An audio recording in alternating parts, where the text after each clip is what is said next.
concurrents qui sont maintenant au début de la ligne opposée avec la team qui emmène le peloton, une demi-longueur d'avance. Ma Bérésina patiente toujours à l'arrière-garde.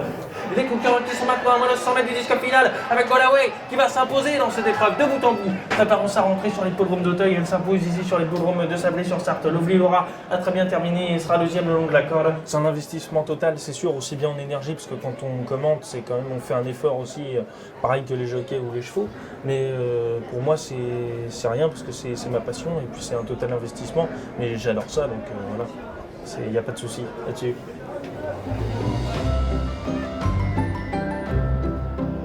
Départ validé, donc personne opposé avec Gollaway qui emmène le peloton. Et ceci depuis le début de l'épreuve avec un second division sport. Il est bien gagné au second avec Bernard Poilat qui est en troisième.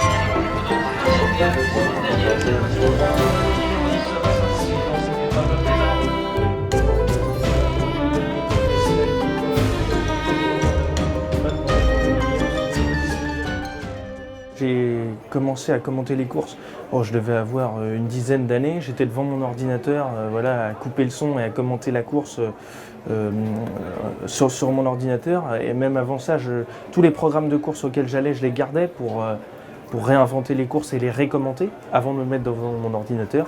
Donc ça, c'était très formateur. Et puis avant d'être commentateur pour la fédération, j'ai commenté pendant 5 ans les courses de poney. Voici donc l'arrivée provisoire de cette troisième épreuve. Le prix SAS Sophie Teco. La victoire revient de bout en bout, 7 de Gollaway. Il faut vivre la course à la même allure que les chevaux. C'est-à-dire qu'au départ, les chevaux ils partent doucement, donc il faut aller doucement, il faut essayer de monter crescendo parce que forcément dans le tournant final et dans la ligne d'arrivée, les chevaux accélèrent. Et c'est justement, on va dire, dans les derniers 1000 mètres ou 500 mètres de la ligne droite qu'il faut vraiment essayer d'accentuer la voix. Et généralement, je parle plus fort et plus vite pour justement signifier aux spectateurs c'est l'arrivée, donc les chevaux sont à la lutte pour la victoire. On m'a dit qu'elle préparait une rentrée à Auteuil, c'est ça? Oui, probablement. Alors, tout nouvellement associé en partant de cette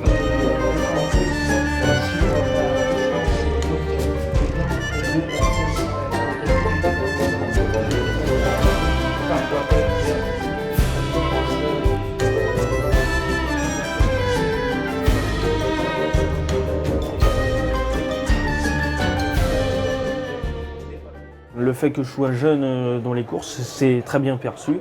Les gens sont toujours très gentils. J'ai jamais eu de mauvais retours à ce jour. Et justement, les entraîneurs sont preneurs, on va dire, de jeunes qui s'intéressent aux courses. Et puis comme ça fait des années que je vais aux courses, les gens m'avaient souvent déjà vu ou aperçu sur les hippodromes. Parce que justement, malheureusement, les jeunes qui s'intéressent aux courses ne font pas légion. Mais j'ai en tout cas, de par mon métier de commentateur, après aussi, j'ai un excellent rapport avec tous les professionnels, qu'ils soient entraîneurs, propriétaires, jockeys ou éleveurs. C'est un sport, vous ne pouvez pas regarder les courses pendant une semaine, couper et puis revenir la semaine d'après parce qu'il se passe toujours quelque chose. Et moi, je regarde les courses sur tout mon temps libre. Je ne fais que regarder les courses, les performances et faire le papier des courses pour être au courant, déjà parce que ça me plaît et que j'adore ça, mais pour être au courant aussi de tout ce qui se passe dans les courses. Tel cheval, je l'ai vu courir tel jour, j'ai commenté sa course, il a fini 3e ou 4e, aujourd'hui il gagne, on voit qu'il a changé d'attitude. Allez, les concurrents qui sont derrière les stades de départ dans cette épreuve réservée donc aux Gentleman Riders et Cavalières, et on note la présence de Baptiste Bourget en selle sur le numéro 9 Pro Elia. J'apprends les chevaux 3 à 4 minutes avant le départ de la course. Pourquoi? Parce qu'il faut être capable, dans une réunion, dans une journée de course, il y a 7 à 8 courses, il faut être capable d'avoir les chevaux bien en tête, mais de les oublier juste après l'arrivée de la course pour ne pas confondre les chevaux entre les courses. Et donc si on apprend trop longtemps à l'avance, on risque de confondre entre les courses et de confondre les chevaux. C'est la raison pour laquelle je les apprends 3 à 4 minutes avant la course. Et après, généralement, moi je suis beaucoup les courses. Tout mon temps libre, je le passe à regarder les courses. Et sur le site internet de France Gallo, à regarder les performances des chevaux. Donc ça aide aussi, il y a des chevaux qu'on revoit de semaine en semaine, et puis ça aide également à les mémoriser.